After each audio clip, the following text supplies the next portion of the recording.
2. Hello everyone, it's Dr. Amka with video 2 of the Reset Your Body and 7 Weeks Challenge. Step 2 is poop well. So if you're curious about whether your pooping habits are considered normal or not, you're already thinking along the right path, since the health of your poop tells a lot about the health of your entire body. Good poop is the second of the 7 things you need to pay attention to every day in order to get healthier, or just maintain what you got. Sleep well, poop well, move well, think well, eat well, drink well, and relax well. Poop, in simplest terms, is the body's natural way of expelling waste and toxins not needed once all usable nutrients from foods are absorbed. The process of digestion, eating a food, then the food traveling through your stomach and intestines and down your colon, and then you pooping out the waste, involves many aspects of your body, including enzymes, hormones, blood flow, and much more. So when just one of the involved organs or systems is off, your digestion really suffers, and that shows up in your poop, of course. Hippocrates said all diseases begin in the gut. So you want to make sure that what's coming out of your gut looks good. So what's normal and what's not?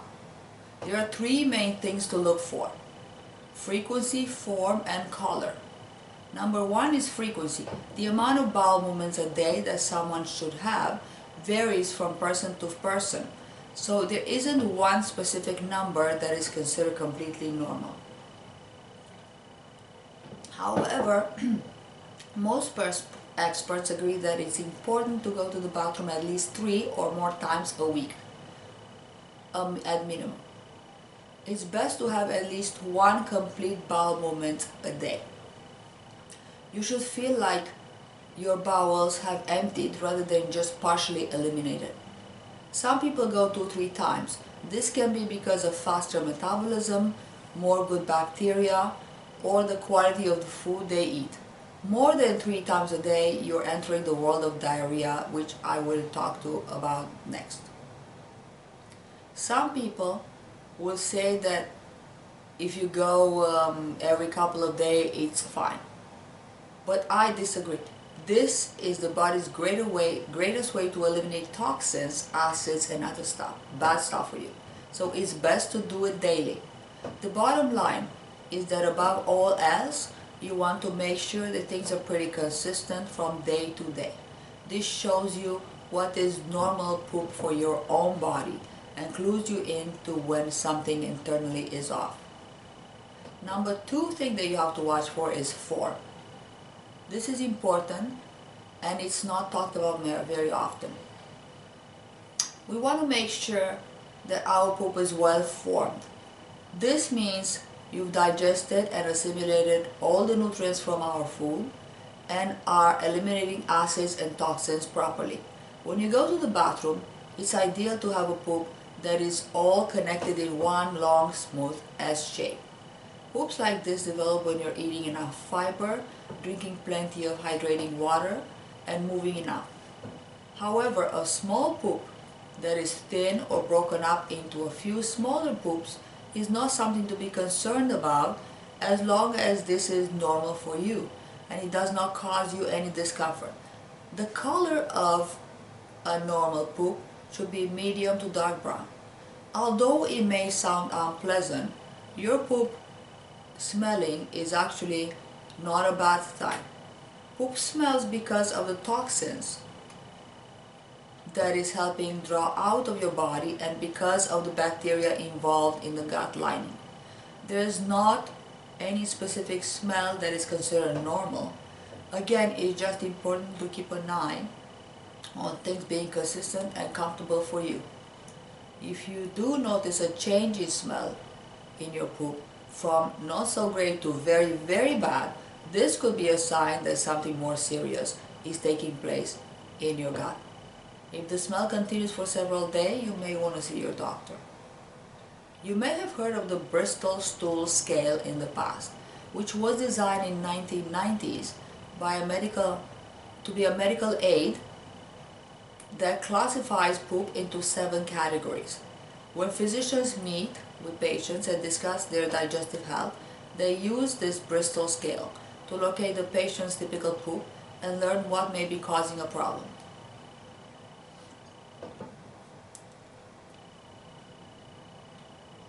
The idea behind designing the scale was to classify how poop looks depending on the time that it takes for it to form in the colon, or the poop's transit time. If a poop is considered normal, it usually falls into categories 1. Oh, no. If a poop is considered abnormal, it usually falls into categories 1 or 2, which are signs of constipation, or into categories 6 and 7, which are signs of diarrhea. And the poop moving too quickly through the body. You can take a look at the Bristol stool scale below. I included a link there. Can you guess where you should be on this chart? If you said number 4, you're right. So now, how long should a normal poop take? A healthy poop doesn't cause pain, break up into multiple little pieces, or take a very long time and lots of pushing to come out. It should feel pretty easy to produce a poop, and you should feel like you've emptied your intestines. Now, what's not normal? We talked about what's normal, what should be, but what's not normal? Number 1 is going too often or not often enough. Having trouble going to the bathroom more than a few times a week, or going too many times a day, more than 3 usually, is considered by most experts to be abnormal. Poop should not be painful, cause you to bleed, or require a lot of pushing and effort on your part. If you have to push very hard to poop and notice blood, you're most likely experiencing hemorrhoids. While these are usually not very serious and do not require medical attention, they can be very painful. Naturopathic medicine diagnoses hemorrhoids as liver congestion. So if you usually support the liver and detoxify the liver, the hemorrhoids are going to get better, a little bit less painful. Number 2 thing is experiencing changing in your poop's consistency. That is not normal. If your poop is either overly watery or very hard and difficult to push out, this is a sign that things are not going well in your digestive tract. Diarrhea produces overly soft or watery poops and can be dangerous if it persists because it dehydrates and weakens the body. The causes of diarrhea vary, but most often the reasons are dehydration, of viral stomach flu or infection as a result of eating something with harmful parasites or bacteria, or even nerves. Diarrhea can also be caused by certain medical conditions like gluten sensitivity or celiac disease, which is a gluten allergy, lactose intolerance, a dairy food allergy, and inflammatory bowel diseases like Crohn's disease, ulcerative colitis, or leaky gut. This is why it's very important to see a physician if you experience diarrhea on an ongoing basis. Constipation, on the other hand, is categorized by infrequent, usually painful poops that are caused by slow colonic transit or dysfunction in the pelvic floor. Constipation, many people experience ongoing chronic constipation. In fact, this is one of the most reported problems at the doctor's office every year. It is caused by many different factors depending on the individual. We will go over more in detail later. So what is number 3 thing that is not normal? If your poop color is off. Experiencing poop that are black, green, gray, yellow, or red in color can be a sign that something deeper is wrong. For example, black poops usually are a sign that you may be internally bleeding. So if it persists for more than 2-3 poops, you will want to consult a physician. Green colored poops usually mean that your food is making its way through your digestive tract very quickly, which is a sign that you are starting to experience diarrhea or have not been consuming enough fiber to slow the transition down time. Red or purple poop can be somewhat common if you eat a lot of deeply colored vegetables like beets, but if you experience colors like this that you cannot associate with any food you recently ate, you want to keep an eye on how many days it lasts and possibly see a doctor. And finally, poop that is grayish or yellow in color is normally a sign that mucus is making its way into your stool. This shows that there's a problem with your liver or your gallbladder, since the liver is responsible for producing bile that gives the stool a grayish or yellow tint. While you don't want to jump to any conclusions right away and assume the worst when your poop changes color, this is definitely something to see a doctor about and not wait for a long time, because certain colors can be pointed to possible serious conditions like gallbladder or liver disease, bleeding, gut parasites, etc. I included an article below where I talk about the 4 lifestyle causes of abnormal poop that you can easily fix. So please review it on your own. As with any abnormality, you need to get to the root cause of it and treat that. Before you do so, I challenge you this week to follow these tips to get your poop back to normal. Number 1, increase your fiber intake. Adults want to make sure that they consume fiber from whole food sources as often as possible, as opposed to artificially created fibers that are found in foods like high fiber diet products and pre-made commercially sold shakes. It's best to aim to get between 25 to 40 grams of fiber per day. With bigger individuals and men usually need an amount on a higher end of the scale. Getting this much fiber shouldn't be too difficult if your diet is made up of real whole foods, including plenty of fresh fruits and vegetables. Vegetables and fruits and beans are some of the best sources of both soluble and insoluble fibers, which will increase your ability to properly poop. However, each person reacts to these foods differently, and some have trouble digesting certain kinds of beans and fibrous vegetables, which can actually worsen the problem. So always be mindful about how you react to foods and try to zero in on any that specifically may cause you digestive distress so you can avoid them. Assuming they do not cause you any problems, work towards adding these types of fiber-rich foods to your diet as often as possible in order to ensure that you're eating plenty of gut-loving fiber. Eat all leafy greens, cruciferous vegetables like broccoli and cabbage. Try steaming these to make digestion easier. Artichokes, peas, all type of beans, which you also can have to pre-soak or sprout. Squash and potatoes, berries, apples, and pears, which can be blended as well. Figs, dates, chia seeds, flax seeds, and various nuts. Number 2, drink plenty of water. To consume every 2 hours at a minimum drinking of 8 ounces of water every couple of hours. That will keep you hydrated throughout the day and set you up for a healthier poop for the following morning. Whenever you're eating lots of fiber, you want to also make sure that you drink plenty of water. Otherwise, you might go the other way and cause you trouble. A high amount of fiber without enough hydrated liquids can actually result in more trouble going to the bathroom. Remember that the fiber swells and expands in your digestive tract, so if you don't have enough water to absorb and move it through, you can experience uncomfortable bloating, gas, pains, and even constipation. Number 3 thing that you can do are probiotics.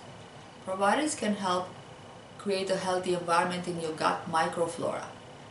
Essentially, this means that the amount of good bacteria in your gut is able to balance the amount of bad bacteria, helping you to stay free of digestive problems, including constipation and diarrhea. Probiotic-rich foods include things like kefir, kombucha, sauerkraut, kimchi, and high-quality yogurt. Make sure that when you buy dairy products, you always choose organic products, and as they are easier on digestion, such as goat milk products, organic kefir, raw dairy products, or dairy that doesn't contain A1 casein, which can cause inflammation. You can also try supplementing with a good quality probiotic supplement as well. Number 4, supplement with magnesium. If you frequently deal with constipation, magnesium has the natural ability to safely soften the poop. It works to draw water from your gut into the poop and help it move easier through your system. Magnesium also a natural muscle relaxant which stops cramping in the gut and abdomen. Since magnesium is one of the most common nutrient deficiencies in adults, stick with the recommended daily dosage carefully. If you start experiencing stools that are too loose and watery, you can adjust your intake until it's comfortable and back to normal. Number 5, support your liver. Did you know that your liver is responsible for producing the bile that digests fat? Without enough bile, fats become like soap in your gut. This backs up and can lead to constipation and difficulty detoxing your body of toxin. One of the best ways to support your liver is with diet and exercise. You can also do a liver cleanse to clean everything out and get your body back to feeling its best. Number 6, get your body moving. Being active is a great way to get your poop cycle on a more regular schedule. Exercise stimulates the bowels and lymphatic system, which helps to push down to your colon, making it easier for you to go.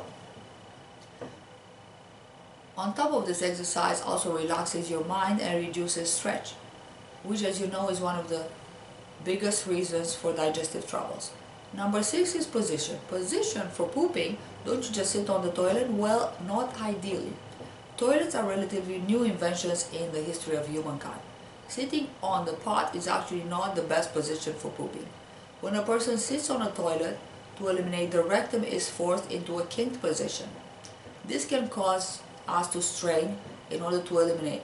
This straining exerts pressure on the anal and rectal veins, which can contribute to hemorrhoids, bowel herniation, and other illnesses associated with the lower digestive tract. Anatomically, humans are intended to squat when eliminating, and have done so since the dawn of time. In fact, more than half of the world's population still squats today. But we've all got Western sitting toilets, right? Are we supposed to get rid of that? Well, no. But you can improve your position when you're on them. The key is to elevate your feet to get up into that squatting position. You can put your feet on a little wastebasket or a stool. Check out the funny video that I found online on this subject. I'm including the link below. Number 8 is timing. This may sound silly, but making time to poop every day in our busy world, it's important. We often race around first thing in the morning and don't stop to even allow our body to relax, to do what it needs to do. Create a morning ritual that includes sitting on the pot for 15 minutes. For most of us, it takes less than that. But this is a good practice for those with tendency to get constipation. Use your potty stool, perhaps a little peppermint essential oil, and relax on the toilet. Try to let go of your stress, which can hold in your bowels. Maybe read a good magazine. By doing this daily, you can help your body to eliminate each day. I'm challenging you this week to seriously make sure that you do all these 8 things. Join us online on my Facebook Healthy Living page by the end of the week to share your experience with other people in this challenge. I'll personally be there on Sunday evening to answer all your questions live. See you there.